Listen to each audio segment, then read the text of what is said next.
हम ये कहने पे मजबूर हैं कि अभी हिंदुस्तान आजाद नहीं, जब तक भारत माता के सीने पे चढ़ के औरत के साथ ही, माता के साथ ही जुल्म ज्यादती होती रहेगी, जब तक हम आजाद नहीं। तो ये हर उस मर्द को शर्म आनी चाहिए जिसकी माँ, बहन, बेटी बैठी हुई है और वो निकलकर इस बात पे कोई हंगामा नहीं काटते।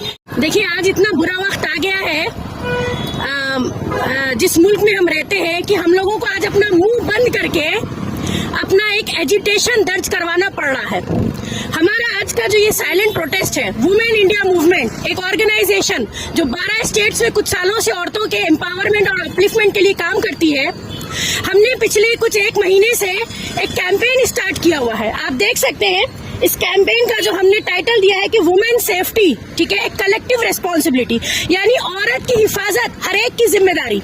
ये एक इनफरादी कोई मामला नहीं है, बल्कि मैं समझती हूँ कि इस मुल्क में 50% औरत जो है वो ह्यूमन रिसोर्स है, और उसी के चलते हुए जो तशद्दुद सामने आता है, यानी औरतों के साथ जिस तरीके का जुल्म हम देख रहे हैं, खास तौर से under the regime of BJP government के, ऐसा मालूम होता है जैसे पावर में बैठे हुए लोग इसको सपोर्ट करते हैं।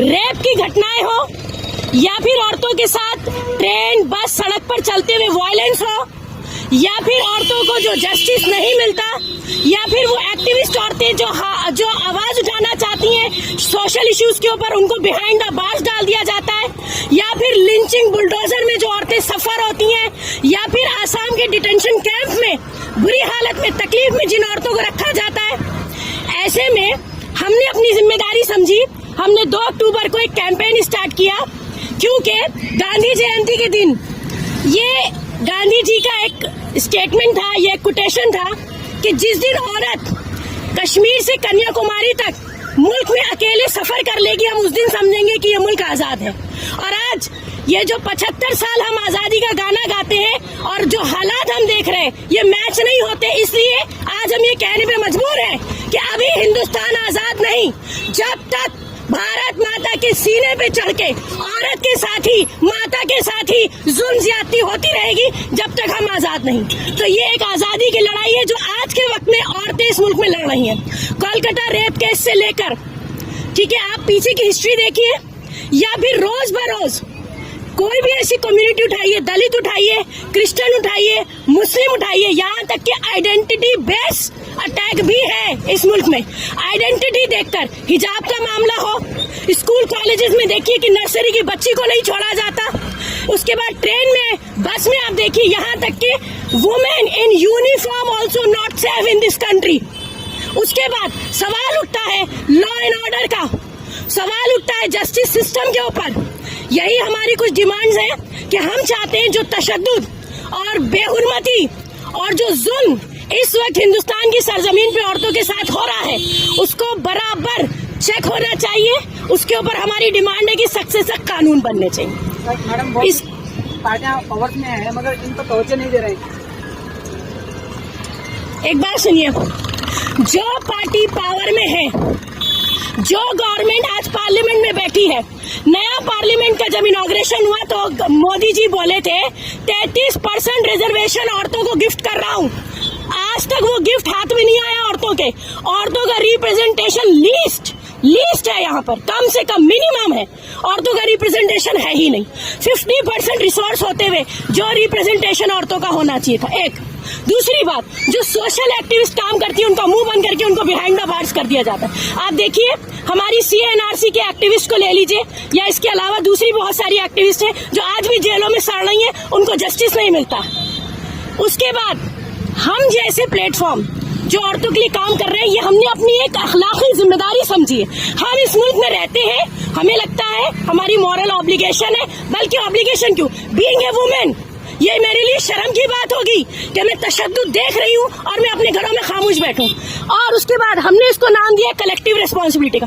हर उस मर्द को शर्म आनी चाहिए जिसकी माँ, बहन, बेटी बैठी हुई है और वो निकलकर इस बात पे कोई हंगामा नहीं काटते। देखिए, आज आप कह रहे हैं कि पॉलिटिकल पार्टीज जो है वो पावर में, कोई उम्मीद गवर्नमेंट से नहीं रखना, क्योंकि हर क्राइम इस मुल्क में गवर्नमेंट सपोर्टेड है। आप देखिए, कोलकाता में जो क्राइम हुआ, जो इतनी बुरी तरीके से एक ड्यूटी पे एक नर्स का जो रेप किया गया, आपको क्या लगता है वो एक पॉलिटिकल इशू बना दिया गया? यानी कि औरत के जिस्म को चीरना, फाड़ना, काटना भी एक पॉलिटिकल एजेंडा हो गया। शर्म की बात है, हमें समझ में नहीं आता आखिर हम किस मुल्क में रह रहे हैं, हम कौन सी जमीन पे जी रहे हैं, किस हवा में हम सांस ले रहे हैं। उसी के चलते हमारा ये एक साइलेंट प्रोटेस्ट है, क्योंकि हमें लगता है चीख पुकार करना भी अब फायदेमंद नहीं रह गया, क्योंकि हमें अपनी डिमांड गवर्नमेंट तक पहुंचानी है। अगर गवर्नमेंट में, पावर में, अथॉरिटीज में बैठे हुए लोग, लॉ एंड ऑर्डर, जुडिशरी में बैठे हुए लोग जरा भी गैरत रखते हैं, जरा भी शर्म रखते हैं, तो ये प्रोटेस्ट उनके जहन तक, उनके कानों तक जाना चाहिए। बहुत से खवातीन का जुल्म जो हो रहा है वो आगे बढ़कर नहीं आ रही। उसी के लिए हम यहाँ जमा हुए हैं। मैं आपसे क्या कह रही हूँ, आज का सबसे बड़ा प्रॉब्लम जो है वो एक आम आदमी का अनअवेयर होना है, या फिर एक आम आदमी को इतना डरा दिया गया है। एक औरत जिसकी असमत रेजी होती है, उसकी माँ पुलिस स्टेशन अगर रिपोर्ट लिखाने जाए तो पुलिस वाले उसकी माँ को रेप कर देते। एक रेप विक्टिम जो बेल पे छूट कर आता है वो आके वापस रेप कर देता है। ये इस मुल्क की कंडीशन हो गई है। एक साल में 35,000 36,000 रिकॉर्ड आंकड़े हैं, और जो रिकॉर्ड नहीं होते उनका कोई हिसाब नहीं है। ऐसे मुल्क में जहाँ औरत हर लम्हा रेप की जाती हो, काट दी जाती हो, जला दी जाती हो, फेंक दी जाती हो, 2 साल से लेकर 80 साल तक की बूढ़ी औरत सेफ नहीं, ऊपर से दलित, फिर शेड्यूल कास्ट या फिर आइडेंटिटी बेस क्राइम जो है वो अलग है।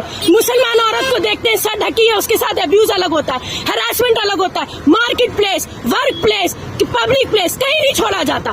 तो जिस मुल्क को भारत माता की जय कह कह के नारे लगाते हैं, उसी माता की इतनी बड़ी हुर्मती की उसी की बहू बेटियों को असमत रेजी की जाती है।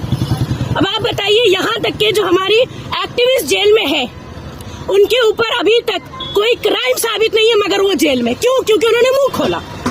इसी तरह से लिंचिंग, बुलडोजर, असम का डिटेंशन क्या, बेहिसाब बुरी हालात में औरतों को वहां रखा जाता है। मतलब हम इतनी तकलीफ दे हालात में रखा जाता है कि हम बयान भी नहीं कर सकते। कोई इसकी सूद लेने वाला नहीं है।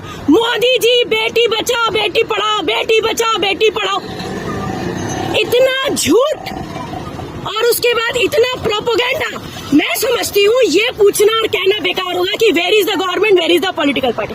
हमें आज यहाँ पर एहसास दिलाना हर आम चलते हुए शहरी को, ये जो सड़कों से मर्द गुजरते हैं, ये जो सड़कों से औरतें गुजरती है, गैरत और शर्म इनके अंदर होनी चाहिए, और अगर इनके अंदर होगी तो हम अपनी लड़ाई खुद लड़ सकते हैं।